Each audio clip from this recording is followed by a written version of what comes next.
It doesn't even talk to me here, so something is wrong with my computer. Anyway, good morning.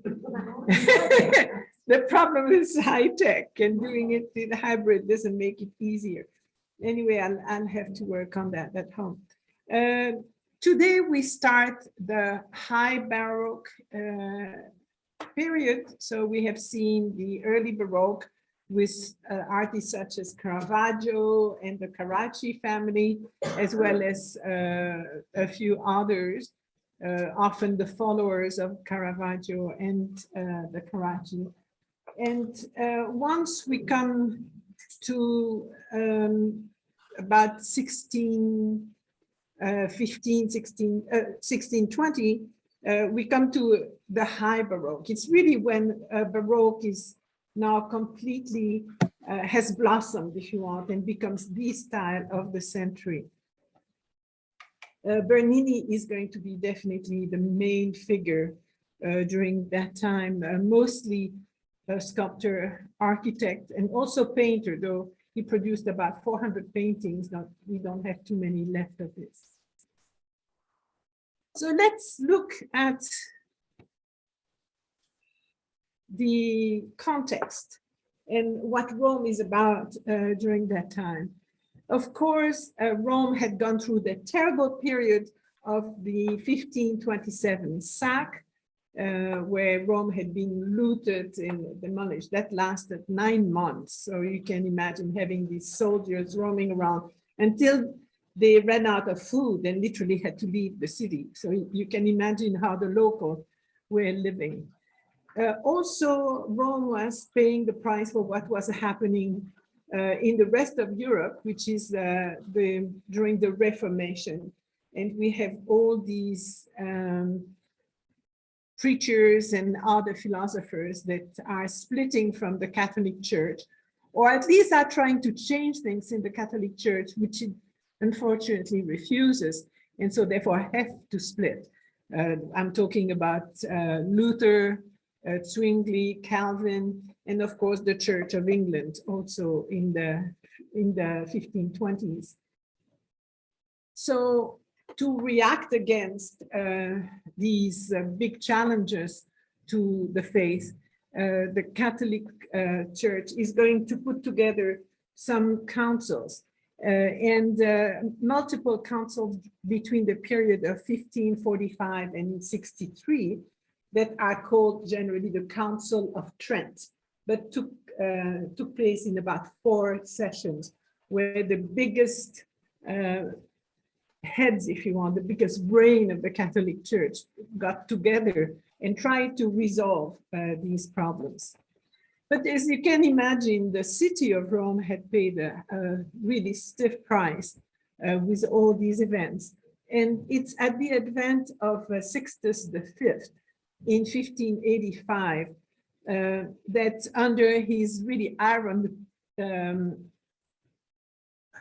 iron fist, that he's going to not only reorganize the papal state's administration, but he's going to clean the streets of Rome that were full of thugs and procurers, lots of duels and so on.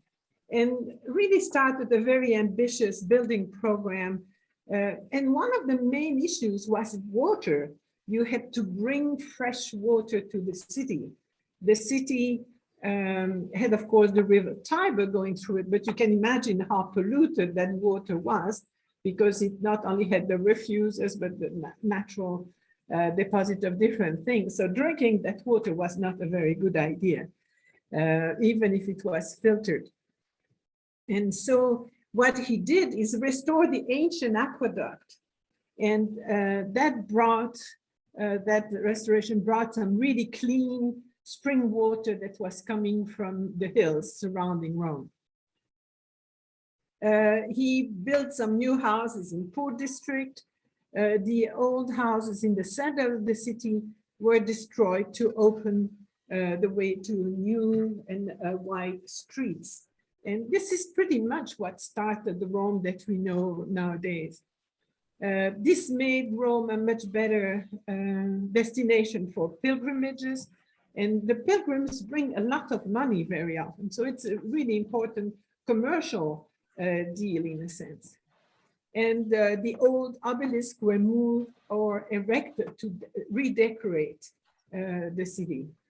The demographic is interesting. Don't forget, Rome is the Vatican, so which means a lot of priests and cleric people that have devoted their life to their faith, but also had to make different oaths, including the one of chastity, which means they were not married. That didn't mean they didn't do anything. So among about 105,000 inhabitants at that time, 20% of them, which is a huge percentage, were aristocracy and merchants. 80% were poor. So you can see the balance. But it was a male city, 66,000 men versus 39,000 women. So among these, 6,000 were clergy and 980 were prostitutes to serve all these additional men in the city. As far as the economy, it was a service industry. They were building elegant homes, furnishing, luxury clothing, gourmet food. And then, of course, the city also endured multiple floods of the Tiber River. So as far as art and philosophy, they responded to different trends. There is definitely an expansion of artistic interpretation of the religious experience. We have to realize that coming out of the Counter-Reformation dealt with a lot of dogmas. They reinforced the authority of the Pope, for example. They reinforced the cult of Mary, but they also had something to say about art. And at the end of the 16th century, you know, that Renaissance had evolved in many places towards a Mannerist style, which was sometimes extremely difficult to comprehend. And the Counter-Reformation redefined what was allowed in religious art, of course. And so they wanted to clarify that art, that whatever was shown on the canvas or on the board was to be somewhere written in the Bible. So you couldn't add figures at your leisure that, you know, you just decided to add a philosopher in the corner or whatever. No, that was very strictly regulated, that only the figures that appear in the text could be shown on the surface of the paintings or in sculpture, of course. They also appeal to the artists to really touch the emotions of the viewer. And so we're going to see in the Baroque period figures that are far more expressive, often that are at the height of the action, whatever they're doing. It's something that's going to motivate the viewer to think highly of what they're looking at.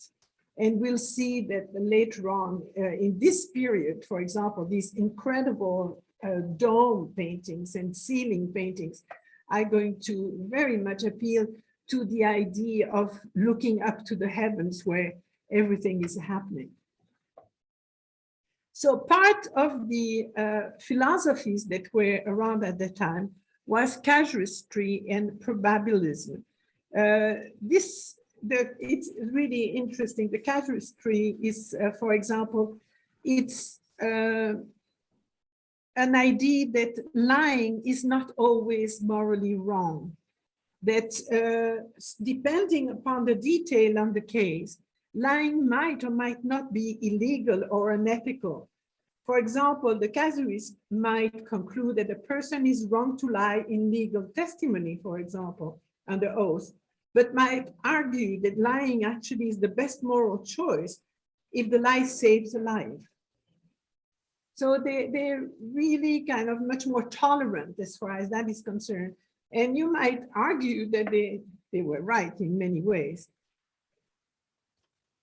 As far as probabilism, it's a way of answering the question about what to do when one does not know what to do. Probabilism proposes that one can follow a probable opinion regarding whether an act may be performed morally, even though the opposite opinion is more probable. And so these are the kind of very difficult sometimes ideas that came up and were guiding many believers and also some clerics. Quietism is another really interesting Christian philosophy. It swept through France, Italy, and Spain during the 17th century, but had actually much earlier origins. The mystics known as Quietists insist with more or less emphasis on intellectual stillness and interior passivity as essential conditions of perfection. And this actually, the primary defender was Miguel de Molinos, referred to by the Catholic Encyclopedia as the founder of Quietism.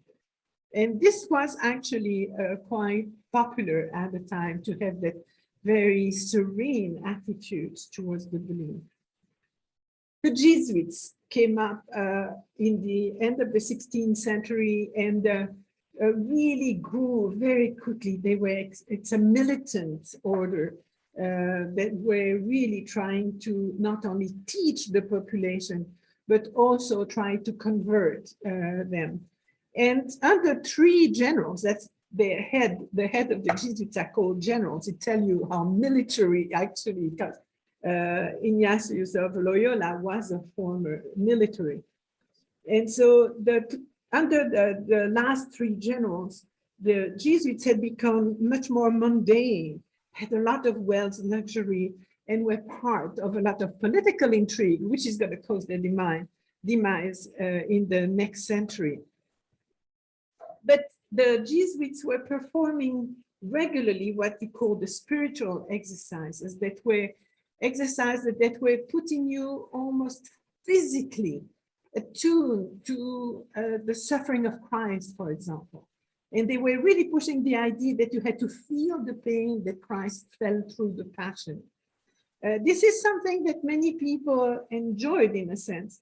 And Bernini, who we're going to study today, did regularly the spiritual exercises. And then there is a resurgence of mysticism with ecstasies and raptures. And this is what we will see in the famous The Ecstasy of Saint Teresa by Bernini in the second part. And then also comes to rhetoric gestures, which are more theatrical movements that are expressing. It's that probably even more in sculpture than in painting, as you can't give always the expression that you want. The rhetoric gesture is going to emphasize what the people are feeling. Patronage. Patronage at that time is everything comes through the Pope. The Pope, when he's elected, brings very quickly all his family to Rome. And it is then the family showers them with monies and commissions and so on. And typically it's the family of the Pope that rules during his pontificate. So the good example is the Pope V, who comes from the Borghese family, who is going to commission many works, including he's going to commission the architect Maderno to finish the nave and the facade of St. Peter that will be completed in 1612. He's also commissioned the Cavaliere d'Arpino to finish the Cappella Paolina in Santa Maria Maggiore, and then appeals to many architects to build the Quirinal Palace.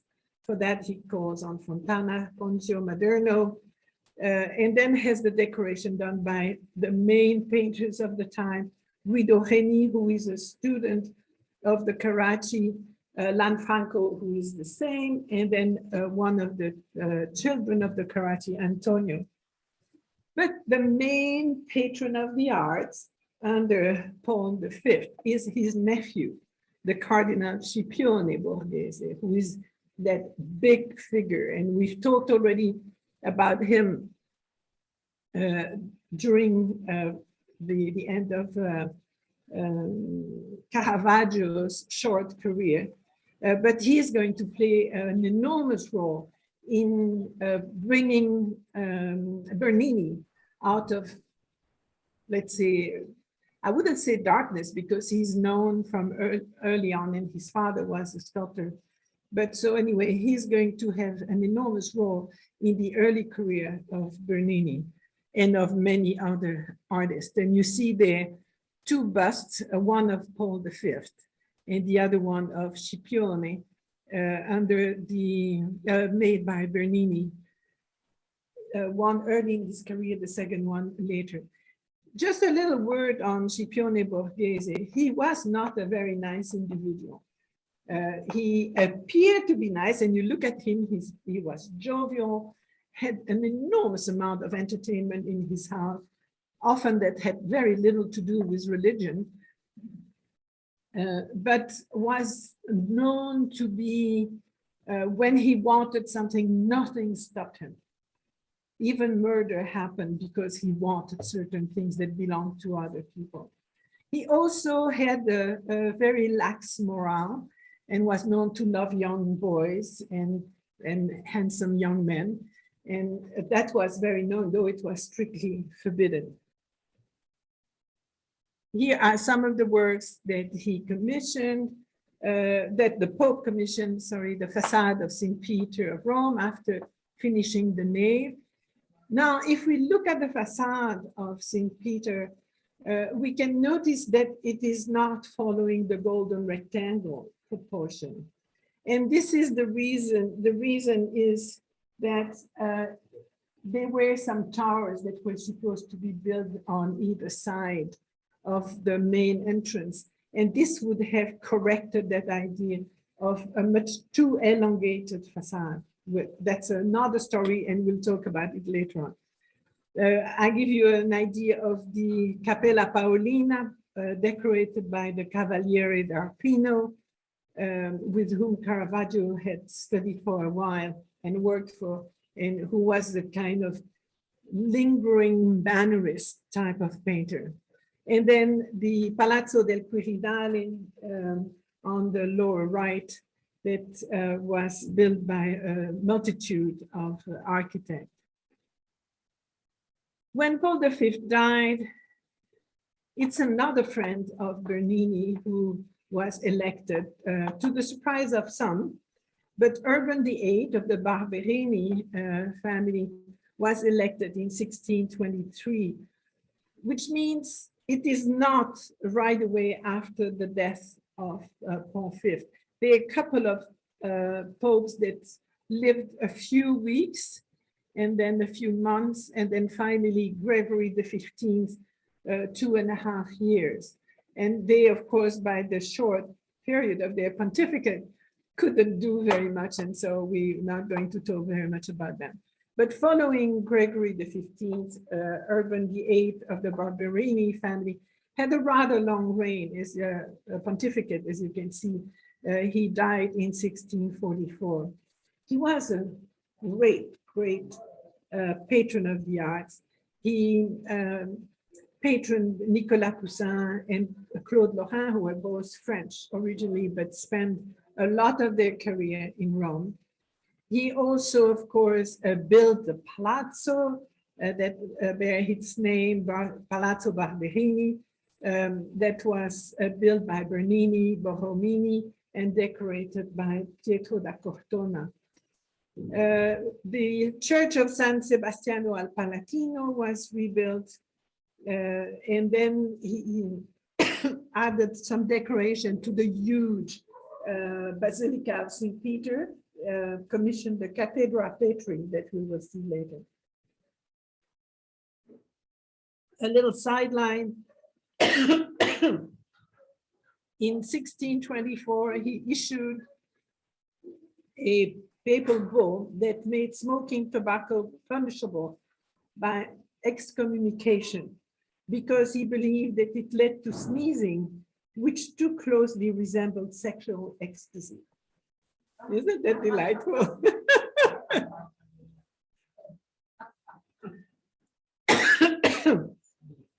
So here on the upper left, you see the Palazzo Barberini, built by Moderno, Borromini, and Bernini. Of course, the Fountain of the Triton, very known in Rome, that was built by Bernini. Bernini received many commissions for fountains. And then the Cathedra Petri, which is that very highly ornated ensemble at the very end of the apse in St. Peter. So you have to go all the way to the end of the church to see it. And it surrounds the original so-called chair of St. Peter that is encased in a more ornate sculpture, but we'll go through that too. So just a timeline. I kept Michelangelo because for Bernini, Michelangelo was everything. He was the hero that he wanted to challenge and surpass. And so it's really interesting. You see here Michelangelo that dies just a year after the end of the Council of Trent in 1564. Influential on Bernini is Annibale Carracci, who had met him when he was a youth and had predicted an incredible future because he was already so talented. Caravaggio is there just to set the image of the early Baroque because he didn't have such an influence on Bernini. Carlo Maderno was the architect that's going to precede Bernini. Pietro Bernini, the father of Gian Lorenzo. And here we see the long career and a rather long life of Gian Lorenzo Bernini, who is lived surprisingly to age 82, knowing his character and his way of life. It's quite amazing. And then I put down below him Francesco Borromini, who we will see in a month, who is his rival as far as architecture is concerned, and they just couldn't stand one another. They had opposite type of character. And we'll talk more about that once we come to Borromini. At the bottom, I give you an idea of all the popes that are going to reign. When you have very small one, I just didn't name them because they didn't have really impact. But you have an idea, in fact, most of the popes that were elected were aged men, and therefore typically didn't have a very long life. Sometimes, pretty sure they were poisoned. If they didn't fit the image that some wanted, poison was a really easy way to get rid of it. So you can see right away Paul V, and then we have, in fact, 3 popes in between here, including Gregory XV and Urban VIII. The other 2 here we'll talk next time that we talk about Bernini, so it's more adapted to the period. So Gian Lorenzo Bernini was born in Naples in 1598. And it's when he was 7 that his family moves to Rome. He was trained by his father, who was a pretty good sculptor, but definitely never reached anything close to what his son is going to accomplish. He was also put in the hands of Ludovico Cardi to study drawing. The only thing that Gregory XV is known for as far as Bernini is the fact that he knighted him in 1621. He also made him the Principe of St. Luke Academy. In 1639, he was kind of forced by the Pope to get married because we'll see the story. He had a pretty vigorous sexual life, and the Pope rather have that within the confine of a household with a legitimate wife than with others. And so he married Caterina Tezio and had 11 children. with him, 9 of which came to adulthood. In 1665, he's going to be called to Paris to make a project to one of the facades of the Louvre, and then died in 1680 in Rome. He was a sculptor, a painter, an architect, a playwright, and a scenographer. Very much the type of what you used to call the Renaissance man. He had a very difficult character. He was choleric and sanguine, as they would say, and very much like Michelangelo, that he looked so much as a role model. He had that character of terribilità, that character that would explode when he wanted to, was a very hard worker, would work sometimes 14 hours a day, nonstop, had quite a drive, but was known, as I mentioned too, for a similar sexual drive that he had his needs. So quite an interesting character, but they produced such, I was looking at his works again, and said, the creativity in making these incredible composition is insane. It's very difficult to even fathom how a brain can make such works and create such works. Here's a plan of Rome, and I'm showing you with the two circles where his houses, the first two houses were. Very quickly, he was extremely successful, but kept in his house the whole clan, which means people, his brothers that were working with him once he established a very large workshop that he needed. And so he bought houses that were close to a palace mode. And here you see the three main houses that he occupied during his lifetime.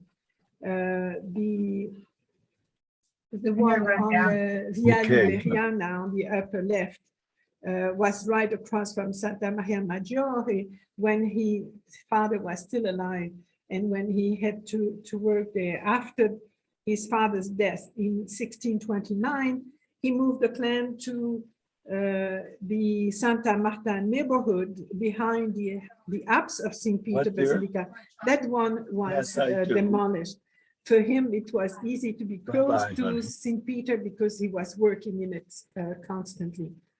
In 1639, he bought the property on the corner of the Via della Mercede, the bottom left there, and it gave him the distinction to be the proprietor of his own large palatial residence. He actually even had his own water supply in the house. So for that time, it was quite a luxury. He refurbished and expanded the palazzo that you can see is still in existence. And then he moved later on in the palazzo, what is called the Palazzo Manfroni Bernini, Manfroni being the later owner of the palace. And that's Via del Corso. As you can see, three very, very nice residences. His own patronage includes Scipione Borghese, as we mentioned, Maffeo Barberini, who is going to be elected Urban VIII later on, and who was in absolute adoration of Bernini, just adored him and gave him an incredible amount of responsibility. Later on, in Innocent X of the Pamphili family and Alexander VII of the Chigi family. His influences, Michelangelo for his knowledge and the anatomy, Raphael for his grace and drawing, Giulio Romano and Mantegna for their invention, Correggio and Titian, the expressive use of color and atmosphere, Annibale Carracci for the perfect synthesis of what the Renaissance was and bringing also a kind of energy in his painting that did not really exist yet. And for Guido Reni, the relief composition that he did early on. I mentioned the importance of the Borghese. The Borghese had one of the most incredible collection of art, particularly an enormous amount of antique statuary.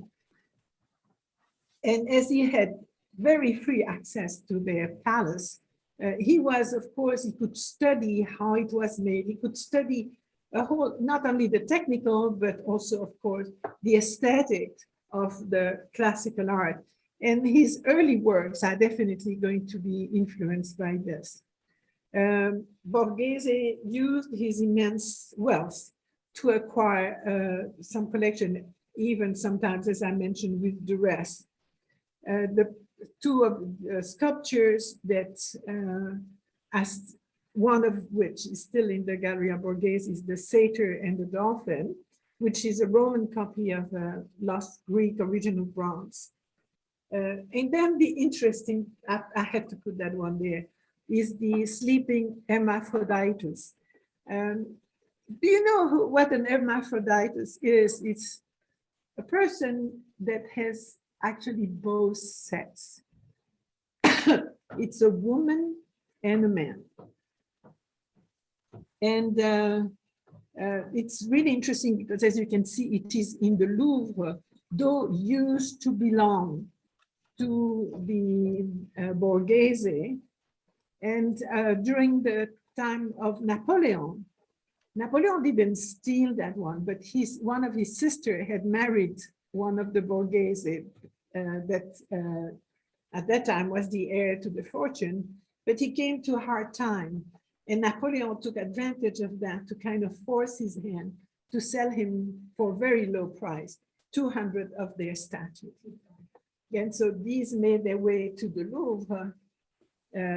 Most of them are there, including the hermaphroditus. Now, when you walk along the gallery at the Louvre, you see it the way that I showed here. So, which means you see that absolutely extraordinary back part of that beautiful woman. She has her head turned to really show she's a woman. And if you just go on, okay, that's another beautiful Greek statue. Now, the guide, if you have a guide, is going to take you around. And then you're suddenly going to discover that that lovely lady also has the attribute of a man.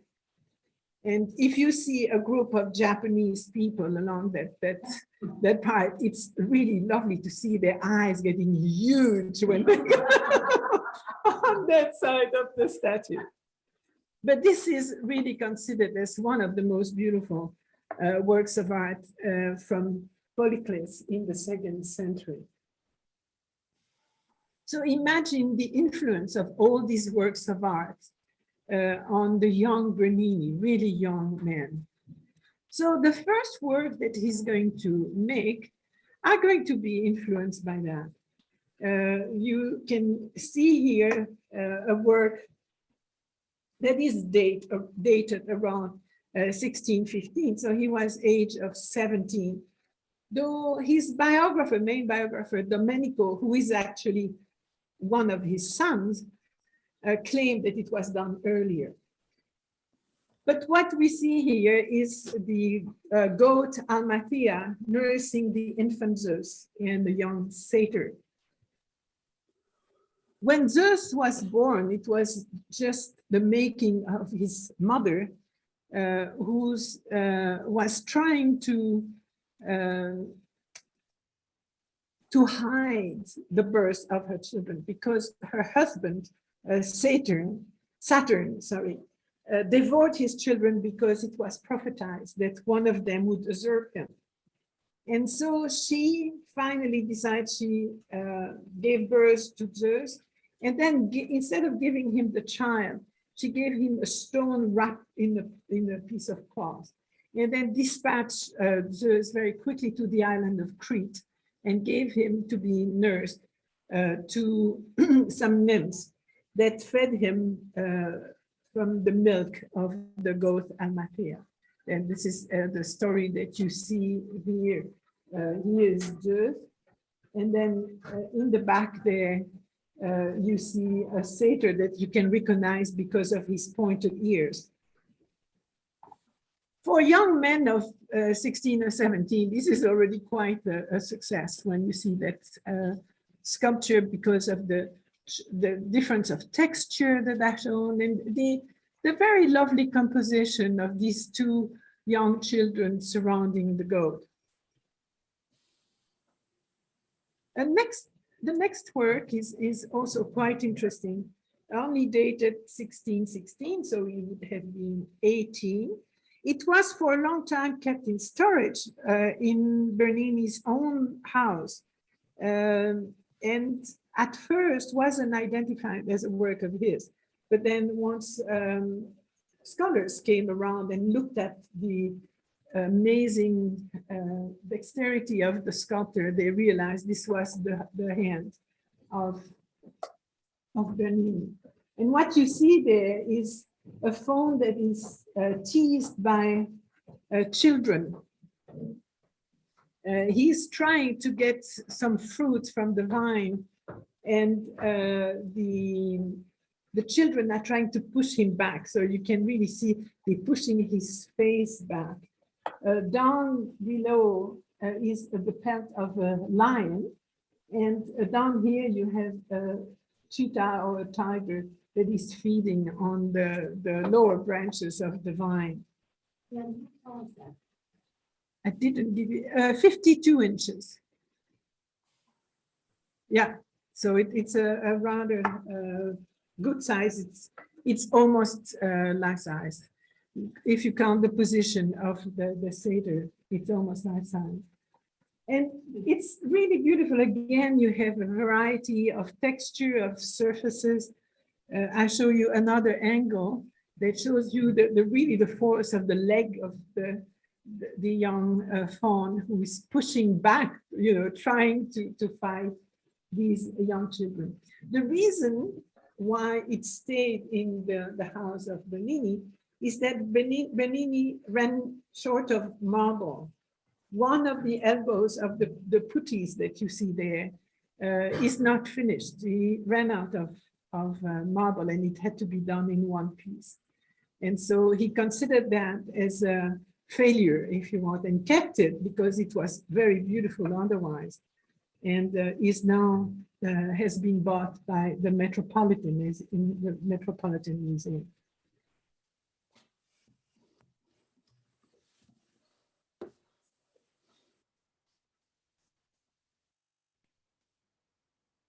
Here's a detail of the children that are really playing. Now, the difference with these putties, these are not cherubs, they don't have wings, so they are young children that are represented, but no angel. And it's wonderful to see the face of these young children. It's really a beautiful work. And very pretty color of marble. It has that honey color. One of the next extant work that we have, and this time we leave the classical antiquity, but looking more at Christianity, is a work that was created from a single block of Carrara marble and represents the martyrdom, not a martyrdom, so martyrdom of St. Lawrence. This is slightly smaller than life size. And again, shows what Bernini will come to be known for is that variety of texture and how successfully he does it. Lawrence had been condemned to death by the Roman Emperor Valerian in the year 258 for defending the Christian faith. And he was burned to death by being placed on a gridiron. And this is what you see. And so the way that he represents the flames down below there is quite remarkable. And in a sense, you don't really see pain. It's almost like he's in ecstasy, knowing that he's dying and going to the next level.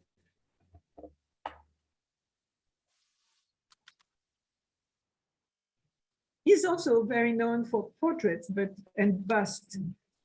These are the first two works made in the 1619, so age 21, that were commissioned by the Cardinal Montoya, of whom Bernini already had done a portrait bust that we will see a little later. Originally, it was thought to be the portrait of a nymph and a satyr, and then it's difficult to say because it was placed by the Cardinal Montoya in a sacristy. So it must for him, had a religious connotation, and therefore it was named the Anima Beata, which is the blessed soul, and the Damnata, Anima Damnata, which is the damned soul on the right. In quite contrast between the two, where you have a very beautiful woman, very serene, very calm on the left, and then that crazy figure on the right, which is actually a portrait of Bernini himself.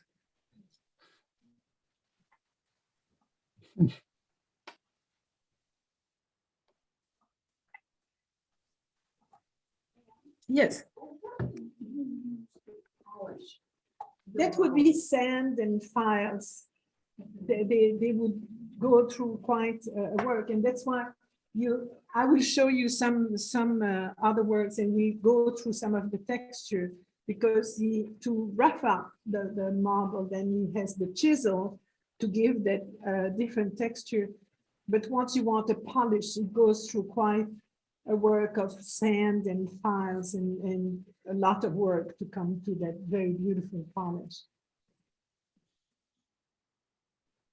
So the figure on the right, as you can see, completely out of his mind there, is very similar to the representation by Caravaggio of the Medusa, where it also shows that kind of expression, the mouth open and the eyes bulging out. Very similar. Here you can appreciate the same sculpture straight on, to appreciate how characterial that figure is.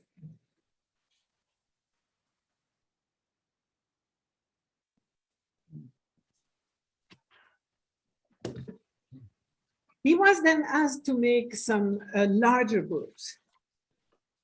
In 1618, he was asked by the Cardinal Borghese, Scipione, to make that group statue of Aeneas, Anchises, and Ascanius.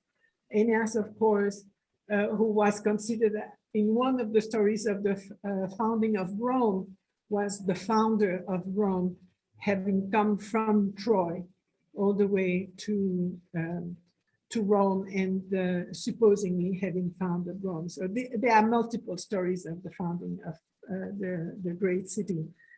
Aeneas was supposed to be the son of Venus, and therefore had given Aeneas that's really filiation, if you want, all the way to the gods. And very often in the Middle Age, you see people trying to find a lineage that goes back to Aeneas because he's the son of Venus, and so it brings them into the gods' ranks.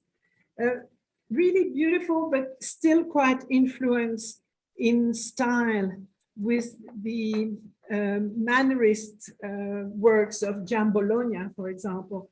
What we call that screw-like figure, la figura serpentina, is that form that kind of revolves around a center, if you want. So you can see the influence of that group of Aeneas and his father and son, very much going back to Giambologna. It has that very dramatic realism and very emotional type of work, but very theatrical. So he, at that time, develops an intense work schedule until that he's going to keep until well into his 70s, literally 7 hours uninterrupted. And what he was saying is, let me be, I'm in love. He loves so much what he was doing. So as we said here, what the group shows is Aeneas and Anchises fleeing from the burning city of Troy. He's bearing his elderly father on his shoulder. As you can see, Anchises is carrying the penates, which are the gods of the household. And then the son Ascanius behind it is carrying the flame, the fire of the earth, so that they can restart the household having their gods and the fire from the earth. And here's another view of the group. And we're going to see, starting that time, that you can really look at these groups having to turn around to comprehend the whole story. Turning around, walking around these groups is really going to show you the development of the story. Very similar to what we see here with the rape of Proserpina. Wonderful, very strong work. Sorry, there we go. Very much influenced by Annibale Carracci, in very vigorous interpretation of an ancient myth. And what is become really interesting with him is that he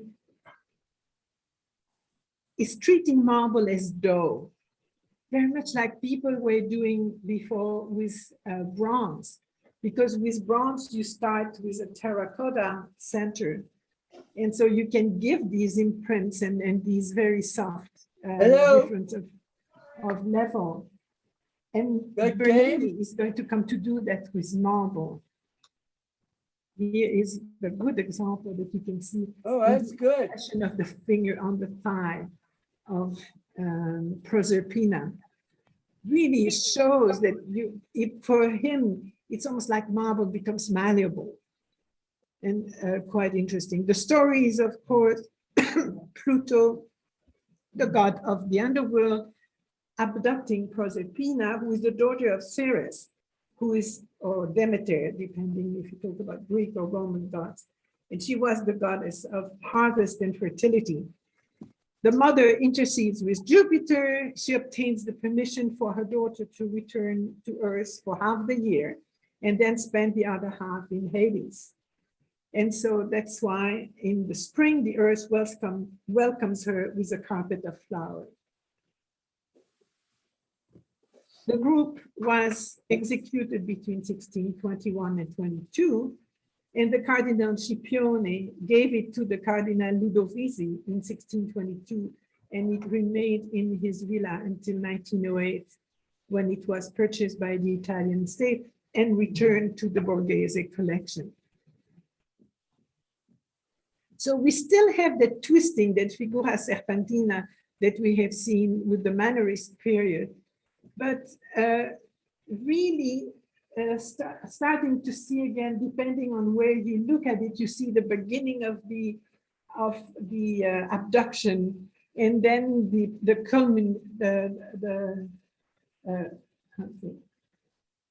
the highest point, if you want, where you see the hand of Proserpina projected very high.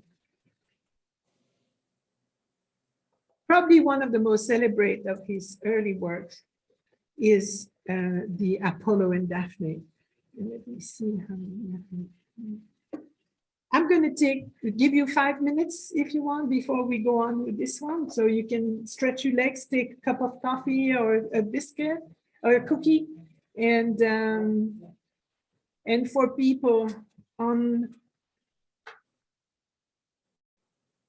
Zoom, I don't know if it has been corrected or not. I don't know if I can hear you, but if you have any questions, write them on chat, because unfortunately something wrong is is wrong with the audio. I can't hear you. Any questions here? Diane, be careful, you lost your.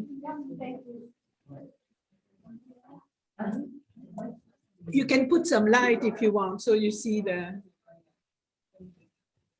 There we are.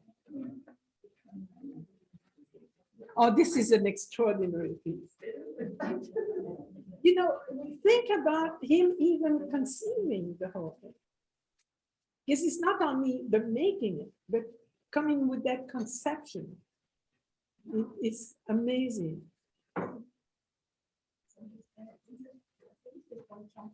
Yeah.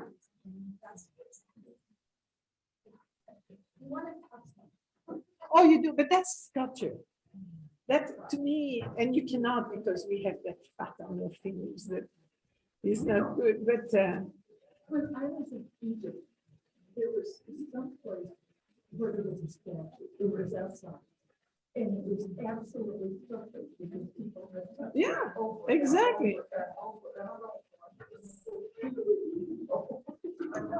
People are not educated.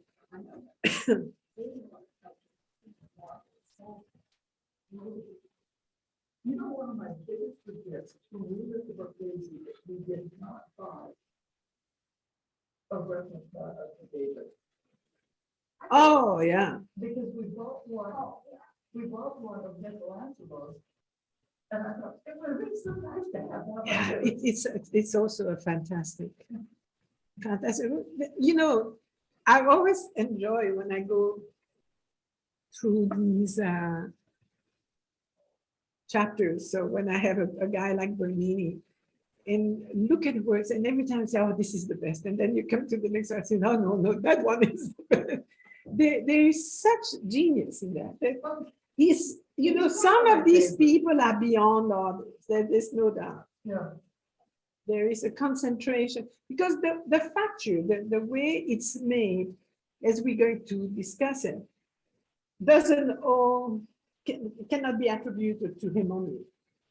In this case, there probably are 5 or 6 different sculptors that worked on them. You know what I think blew my mind is that the stuff is all over the place through this. He must have been working night and day. This is what I mentioned, 7 hours in a row, so without stopping.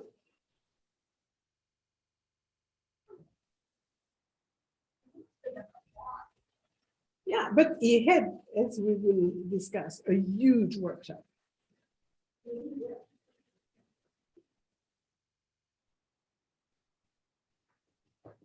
So, Do you want another? Do you want another one? Yes. A second or a third? No, this is a third. Well, of course. Why not? Oh, I was gonna tell you. And yes. this lady across the street brought me some candy and it was from Belgium. Ah, And I thought, oh, I'll take that and because I'm not eating candy. no, I'm not the candy person either. And then look down the bottom, it was on the news even, that the candy was there from Belgium, but it was made in the US. Ah, Oh, perhaps. yeah, a lot of companies, you know, Godiva, Neuhaus, there are a few more here in the US, have bought the original Belgian chocolate makers and companies. Unfortunately, have changed taste too. Because the American taste is very sweet. So chocolate, for example, Godiva chocolates made here are far sweeter than the ones you buy in Belgium. Well, I was surprised. I thought, oh, good, from Belgium. Yes. Yeah. So I have to find out why I can't get the.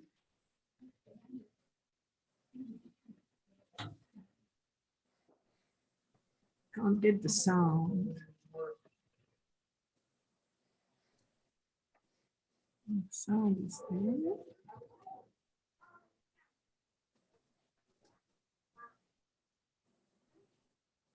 No, doesn't. Oh. Hi, Anne. This is Betty Heenan. Can you hear? No? No, she can't hear you. Can you hear me? I can hear you. Nice to see you. Happy New Year. You too, yeah. Thank you. So let's. There's no chat, so we can't talk to her at all. How many people are on Zoom? My Oh, husband said 14. 19. Oh, that's good. How many are down there? I don't We have no know. way of knowing. No. Somebody on Zoom did not unmute during the lecture. And you, Right. I think it was a man. But I she think it might just have It got been- out was of John's quarantine, that's iPad COVID. too.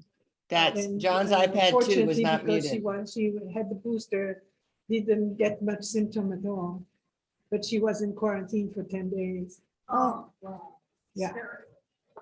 Yeah, they had a few cases in her residence. Fortunately, all benign. Can you turn off the light if you don't mind? Okay. I don't know if Diane is coming through, but. So we're going to go on with the Apollo and Daphne, which is the last of the work that was commissioned by the Borghese family, and definitely is one of his most popular sculpture. Again, we have the influence of classical sculptures, including the Apollo Belvedere and some of contemporary paintings. The story is the fact that the chaste nymph Daphne was pursued by Apollo, who had fallen in love with her. And while she is running away, she appeals to the gods to save her, and they turn her into a laurel tree. And this is literally what we see happening under our eyes, is the fact that in front of us, Daphne is turned into that laurel tree. I was glad to find, let me bring that back. To show you some close-up of the face. And again, there you can appreciate the different texture that you find. But that time, because of all the commission, Bernini is already forced to have quite a large workshop. And what he does, he has some of his workers are specialized in certain things. So we know that I'm trying to find it's a name like Fellini, is the one who was a specialist in leaves and in the bark, is going to be the one who does the end of her fingers there that are turning into branches and leaves. And we'll see at the bottom the way her legs are turning into bark. So all these workers were doing, either the fold of the clothes or the leaves and bark and so on. And he would do then the main part of the face and the body.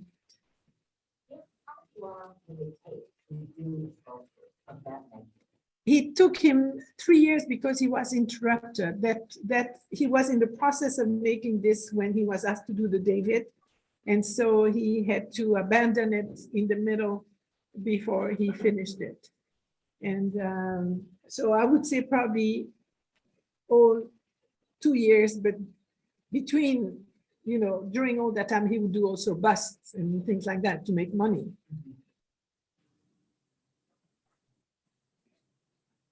So the name, what was, as most of these lay sculptures, if you want, or mythological subjects, were not really belonging to the household of a cardinal. They tried to put some little sentence on the base of the sculpture to justify that they could be there. And so, for example, the Pope Mafia, who becomes Urban VIII, is going to put together that sentence at the bottom of this base: those who love to pursue fleeting form of pleasure, in the end find only leaves and bitter berries in their hand. So this is the lesson that comes out, if you want, of the pursuit of Apollo and Daphne, and justifies the naked bodies of these two figures in the household of Scipione Borghese. Again, this sculpture, this is more or less the way you see it when you come in. At first, it was, by the way, put against the wall, and then it was moved more in the center.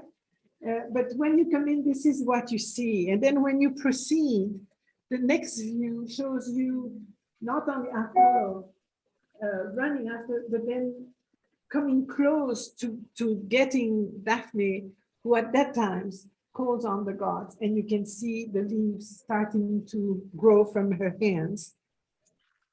And here you see at the bottom, you see the texture of the bark that is starting to envelope the legs of the nymph. So it's an incredible transformation that is happening under your eyes. And then the last view shows you Daphne really in transformation and Apollo losing his prey. So this was, as you can imagine, quite admired. And by that time, Bernini was overwhelmed with commissions. He, as I mentioned, this group was interrupted for the commission of the famous David by Bernini.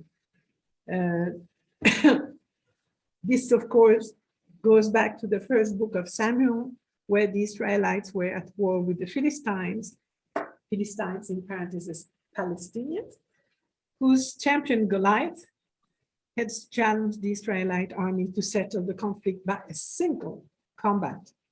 And so what we see is the young shepherd, David, that has just taken the challenge and is about to slay Goliath with a stone from his sling.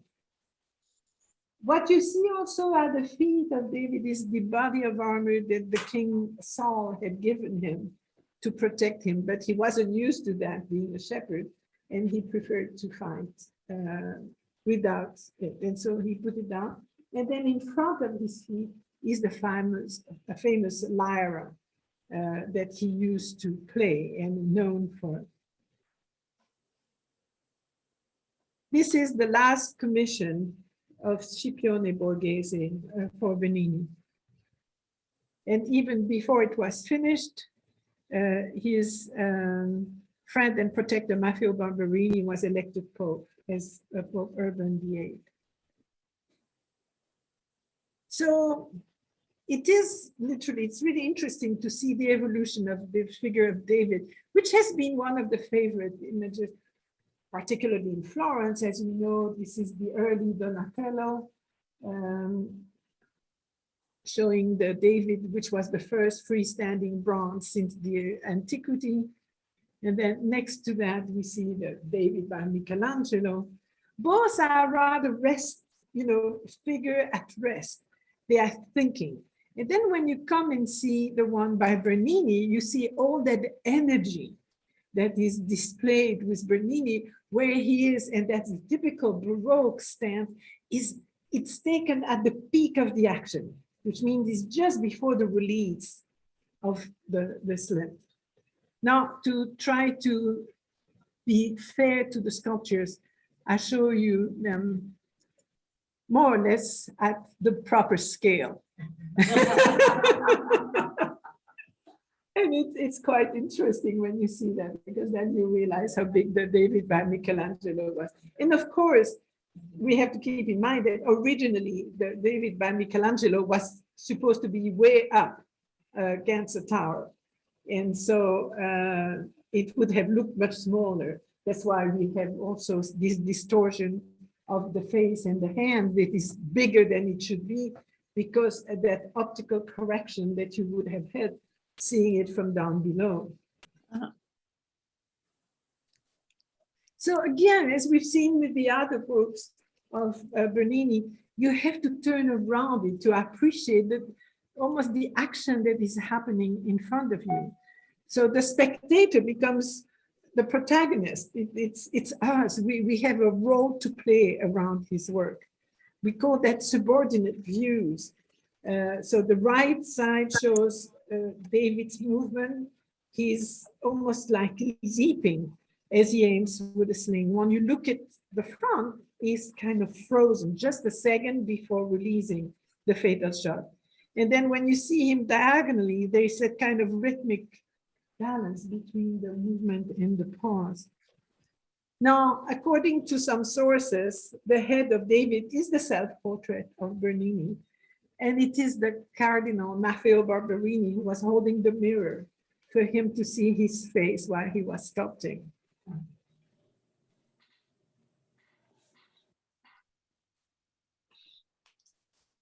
So what were the influences? The antique with Carracci, it's definitely influenced by Carracci. It has also some influence from some antique sculpture that were originally in the Borghese collection, the Borghese warrior, now in the Louvre. So you can see the projection of the back leg, but also the torsion of the body of Polyphemus attacking Isis. That's part of the big fresco by Annibale Carracci in the Palazzo Farnese. And you can see that torsion very, very similar to what Bernini is going to do with the David. But now comes the reign of Maffeo Barberini, otherwise known as Urban VIII. And he's going to give Bernini all kinds of incredible responsibilities, which is going to force Bernini to enlarge his workshop to an incredible degree. He's going to have people, specialists in everything, to be able to face all the work that he has. So first we have that the Pope that calls Bernini to him and says, "Your luck is great." Bernini is 23. Imagine, I mean, this is young. "Your luck is great to see Cardinal Maffeo Barberini Pope, Cavaliere, but ours is much greater to have Cavaliere Bernini alive in our pontificate." Can you believe that being said by a pope to a sculptor? He is a rare man, a sublime artificer, born by divine disposition, and for the glory of Rome to illuminate the century. What Urban wanted was literally his own Michelangelo. That was going to, I mean, we wouldn't talk about Urban if it wasn't for what Bernini did for him. That's really very interesting. He had free access to the room of Urban. He was closer than any relative or advisor. And the Pope is going to encourage Bernini to study painting and architecture. He made about 150 to 200 paintings. I was exaggerating a little bit. But he wanted Bernini to paint a lot of the rest of the walls in the Vatican, which finally Bernini is not going to do. And he was an okay painter, but he had nothing to do with Michelangelo or Raphael as far as talent for painting. Here we see that he restored the church and redid the front facade, which is very clear and very simple. And then he received a commission for the sculpture of San Viviana inside, which is in a niche over the main altar. And he is the same. This is the first figure where he puts a lot of folds in the clothing, first really a fully dressed figure. She was the daughter of Christians, a Roman knight, and they were both killed, and their two daughters, Viviana and Demetria, were stripped of their possession. They anyhow remained in the house, spending the time in fasting and prayer. And so seeing that hunger didn't work on him, they first killed the sister, and then Viviana was reserved for greater suffering, and I'm cutting it short, was really put through a terrible time, and finally they beat her with scourges, and finally she died, and the body was left in the open air to be torn apart by wild animals, but no one would touch them, and so she was buried after 2 days. So that's the story of Viviana. And you can see a very typical Baroque attitude. She has her head and eyes cast upward to receive the vision of the heavenly glory. Now, one of the first big commission is, of course, for the Baldacchino. Imagine that huge basilica, almost empty. And so they needed something that would make a statement in the middle of it, and particularly to cover the sacred place in the basilica, which was the tomb of St. Peter.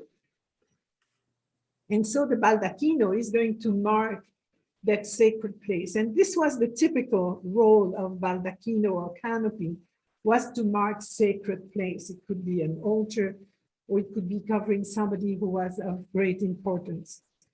At that time, the Pope is going to make Bernini the head architect of St. Peter. He is also the Principe, as you heard, of the Academy of St. Luke. So there is that young men, given the position that were reserved normally to very seasoned architects or artists. And so that's going to bring him, as you can imagine, a lot of jealousy, but also a lot of responsibilities. And he has, from that time on, I mean, he wasn't an architect. At that time, Maderno was still alive. And so he's stripped, if you want, of that responsibility. And what they do is they give him all the books from Vitruvius to Palladio to study the architecture in the books. And when it was a question of technicality, he was calling on to master masons who anyway would have known that these techniques are better than anybody else. But it's going to cost him somewhat. We'll see that next time. So here's the famous bronze canopy that is under the dome of the Basilica of St. Peter. The meaning of baldachin is a silk cloth from Baghdad, baldacco in Italian. So it's supposed to be made of rich fabric of silk and gold. It can be used in formal procession where people would carry the poles that support the baldachin or the canopy, or would be covering different works. So here's another view of the baldacchino, which is huge, as you can see, covers the main altar, but also you can see the access to the tomb of St. Peter behind. Here are some examples of these canopies. They would also called ciborium, really old one, and often at that time had these little drapes that would be drawn during the consecration of the host, so that nobody could see that miracle moment, if you want. And we find that in many churches, older churches, you all had that canopy. We find them in Milan, we find it in many places, because it marks that sacred place of the altar. And by the way, the cloth there, that veil, is a reminiscent of the veil in the Temple of Solomon. So this required so much bronze that they had to use the bronze of the Pantheon doors that were melted to provide enough bronze to make this baldacchino, which made many people say that what the barbarian did not, Bernini did. Because the barbarian had respected the Pantheon when they came, because it was such an extraordinary place. But Bernini didn't look at these doors as sacred, and so that became part of the source for the bronze that he needed. The baldacchino is supported by these torced Solomonic columns. So they're very typical of that undulating torced column. They are covered with bees, which was part of the coat of arms of the Borromini. And then on top, as you can see, you have, don't see really there, but there are some putties front and back, and then the beautiful angels that are holding, if you want, the top of the canopy together. So this was done with numerous colleagues, including Francesco Borromini, who we'll talk about later on, and many other, like Stefano Maderno, who is a known sculptor. We saw some of his work previously. François Duquesnoy, who was coming from the north and joined the workshop, but also Andrea Bolgi, Giuliano Finelli, who is the one who was doing the branches, by the way, and Luigi Bernini, who is the younger brother of Gian Lorenzo. So a whole group of people participated in the making. This became a real problem because Bernini didn't want the names to be published. And so Borromini, among others, left very unhappy because they couldn't be recognized for the work that they had done. Here are some of the details of these extraordinary columns. Are they blue like that? Pardon? In the previous lifetime is blue? Blue? Yes. No, it's the bronze. That's the patina of the bronze that you have the reflection of what is around of the model. He was also asked to design 4 giant statues that were going to surround the crossing, but couldn't do the whole thing. And so put François Duquesnoy in charge, Francesco Mocchi and Andrea Bolgi to do the other 3. He kept the one of Saint Longinus, who is the legionnaire who pierced the side of Jesus at the time of the crucifixion. I give you a view of how they are. This is distorted because of it. So you can see the 4 sculptures that are shown here, Longinus being here, and are below a niche where some of their remains are kept in some vaults on top of them. So Longinus is, as many consider, the most successful of the 4 sculptures, where it fits into the space of the niche, but is also extremely expressive. This is again the most dramatic moment when Longinus presented the crucifixion, acknowledged Christ to be the Son of God. He holds the spear firmly in the hand, and the other one is showing his astonishment.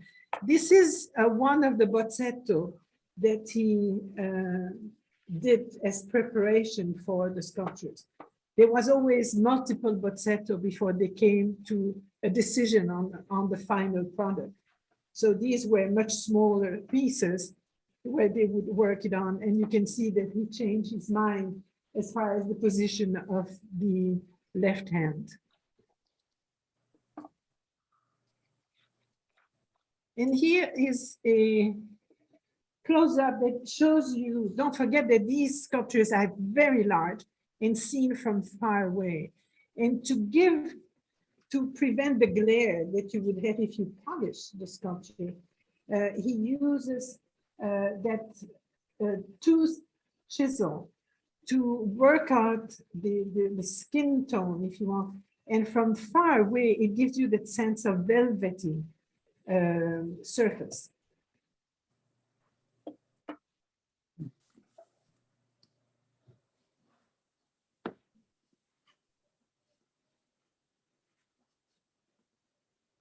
He did also, as I mentioned, a lot of portraits. That was his bread and butter. That was done much faster and would give him quite a bit of money.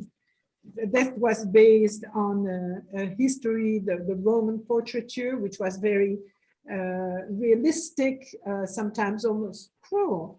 We see here two examples of not pretty young woman, but rather the real portrait of an aged woman, the middle-aged Flavian woman, but who is absolutely wonderful.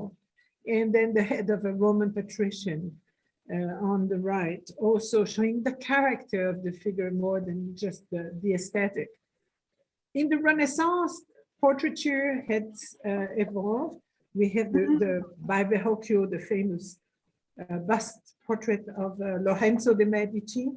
And then to the right, a typical portrait by Lojana of the Princess Ippolita Maria Sforza, which is actually, that one is a copy of the original that was lost during the war in Berlin. And we show that not with the Lorenzo de' Medici, where it's a real portrait showing the character and the defects, if you want, of the thing, whereas the young woman is rather idealized. Bernini is going to look for realism, and one of the earliest that he did was of the bust of Monsignor Pedro de Foix Montoya, who is an incredible portrait. This was done from life, so he would have some sitting, showing having some sketches done. And the Cardinal Maffeo Barberini, once he saw that one, said it was more lifelike than Montoya himself, who was a very stern figure. And the story goes that one day the bust was there. Montoya left the bust at the workshop of Bernini for a long time because it was more seen than if he had had it at home. So there people could see it quite regularly. And one day Maffeo went by and Montoya was coming. And so he told the people, showing the bust, he said, "This is Monsignor Montoya. And this is the representation of so quite interesting." So you can see how the sense of the presence of the guy is there. It's a very stern figure. He was a great intellect, but known for a very severe figure in general. And he also lengthened, if you want, the bust, not to be just from the shoulder up, but almost to the waistline. And so it is Montoya who is going to commission him for some of the early work that he did. He really liked the result. This is, of course, the bust of Scipione Borghese. He had to call on the Pope friendship to allow the bust to be made, because once you were the sculptor to the Pope, you could only work for the Pope, and anything else had to be asked, in a particular way to get the permission. Unfortunately, he was in the process of making that beautiful bust when a flaw came into the middle of the forehead, and he had to start all over again. Though the disclosure of the bust was already announced and there was going to be a reception for it and so on. So he had very few days to redo it. His son pretends that he did it in 3 days, but the reality is more probably 2 weeks. He redid that bust, and absolutely beautiful. Scipione was apparently very disappointed when he saw the flaw in the first one, but the second one came beautifully. And if you look at it, you have the feeling that Scipione is going to start talking. He's there with the mouth slightly open. There is an emotion in the face that is quite interesting. Here is one of the sketches he had done of the Cardinal before sculpting. And you can see he changed. Actually, the sketch is even more lively than the reality, but it's a beautiful bust. A more personal work is that fabulous bust of Constanza Bonarelli. This is the most personal of his work. She was the wife of Matteo Bonarelli, one of Bernini's pupil and co-worker. But Bernini fell passionately in love with her. And you can feel it in the way he sculpted. There's something so sensual, but so intimate about her. You have that open shirt that reveals the breast. She's also with the mouth open, kind of ready to tell him something, but very soft. The lips are parted, the hair is pulled back, but with hair falling on both sides of the face. And the eyes are carved that give really that really interesting focus to her gaze. They actually had to move out when they had to move the bust out when he got married, because his wife was jealous. So the interesting thing is that she was apparently quite a smart lady and helping her husband into his business, but also seemed to have been very appealing to many people. And one day, Gian Lorenzo, that had heard that she might have an affair with some other people, came at an unexpected time by the house and saw his younger brother leaving the place in a hurry. And he pursued him through the streets of Rome and beat him so badly, broke 2 ribs and other things, that the passerby had to take him away from Gian Lorenzo. He was actually punished for adultery, which is interesting. Gian Lorenzo then dispatched one of his servants to go and deface her. That was a punishment for women that were doing adultery, and he slashed her face, literally. And all she was imprisoned too for adultery. And he got the fine because he was a friend of the Pope, of course. By the way, Luigi, his younger brother, went on after that story and was one day imprisoned after having sodomized one of his assistants. So as you can see at that time, whatever was present at the right time was used.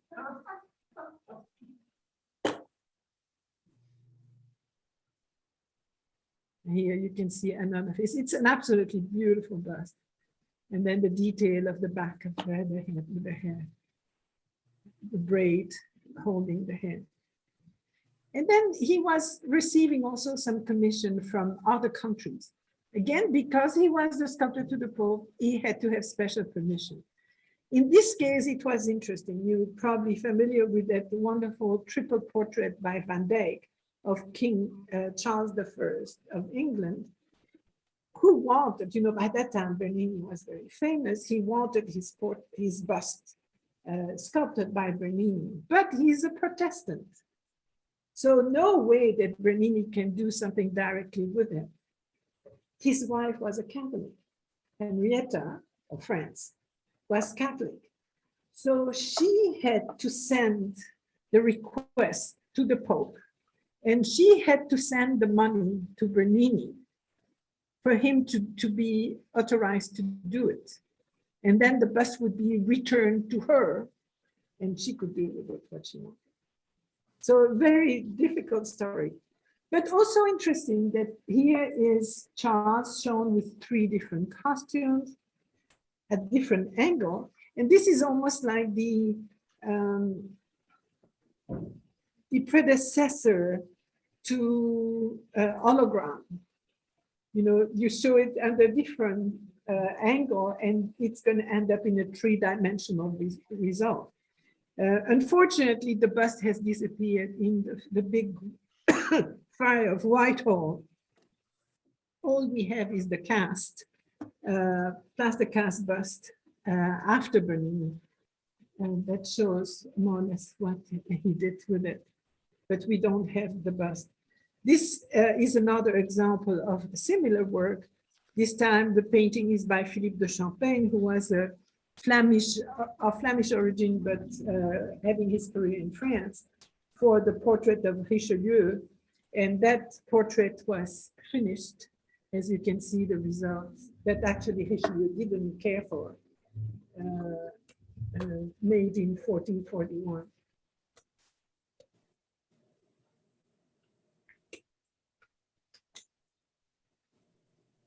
The person who brought the money to Bernini was Thomas Baker. And while he was in Rome to bring all the information to Bernini for the bust of Charles I, he paid almost twice as much as the king had done for his own bust.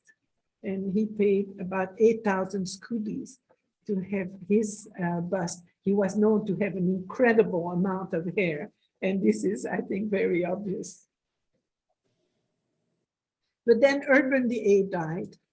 And of course, Bernini was asked to make the tomb that he did in different materials. So it's made of bronze and marble. But before doing that, he was asked to prepare what we call the catafalque. And the catafalque was actually a temporary monument that had to be prepared for the ceremony, the memorial to the Pope. And so he made the catafalque that was made of wood, stucco, and papier-mâché.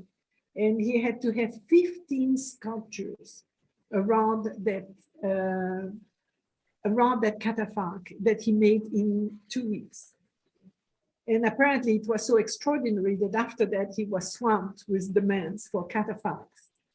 But he also, of course, made that extraordinary tomb where you see the Pope sitting in the middle, giving its benediction, with on both sides the sculptures of Charity and, sorry, I have,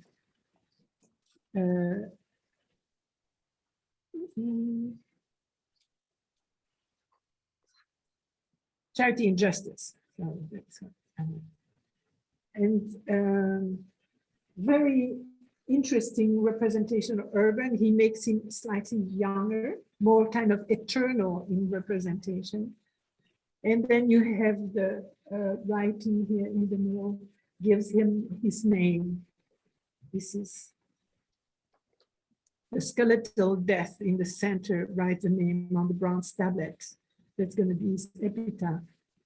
And of course, the sarcophagus and the catafalque are covered with Barberini bees.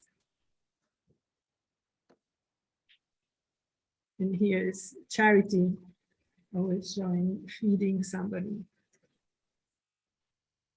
He had done the bust of Urban VIII before in 37, 38.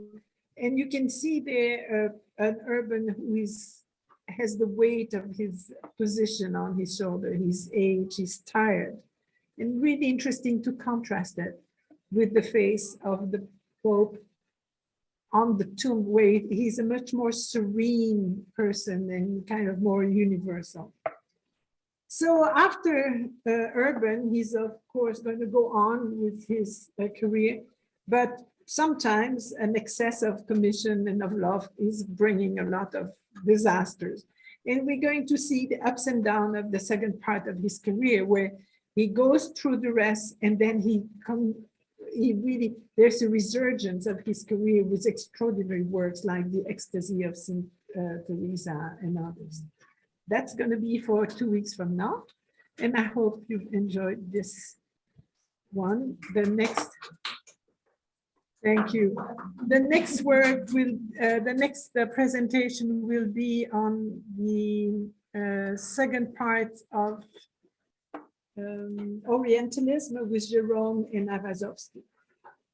Any questions, people? I'm so sorry. Send me your questions by email and I will answer if you have any.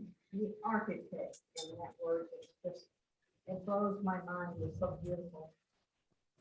In the building, some of it. It's incredible. And we'll see, you know, even when you see that baldacchino it's such a huge thing. Imagine the weight. And that's going to be some of the problem where he this misses some of the weight in the architecture once he builds the towers. We'll see that. But he has, I mean, the mind is incredible. Very hard to work with. People were very, very frightened of him because of that terribilità. He could explode when something wasn't right, and everybody was scared of him. But a genius. I don't often use that term, but for a guy like him or Michelangelo, yes, there is genius. Thank you so much. See you next time. So just send me your questions if you have any.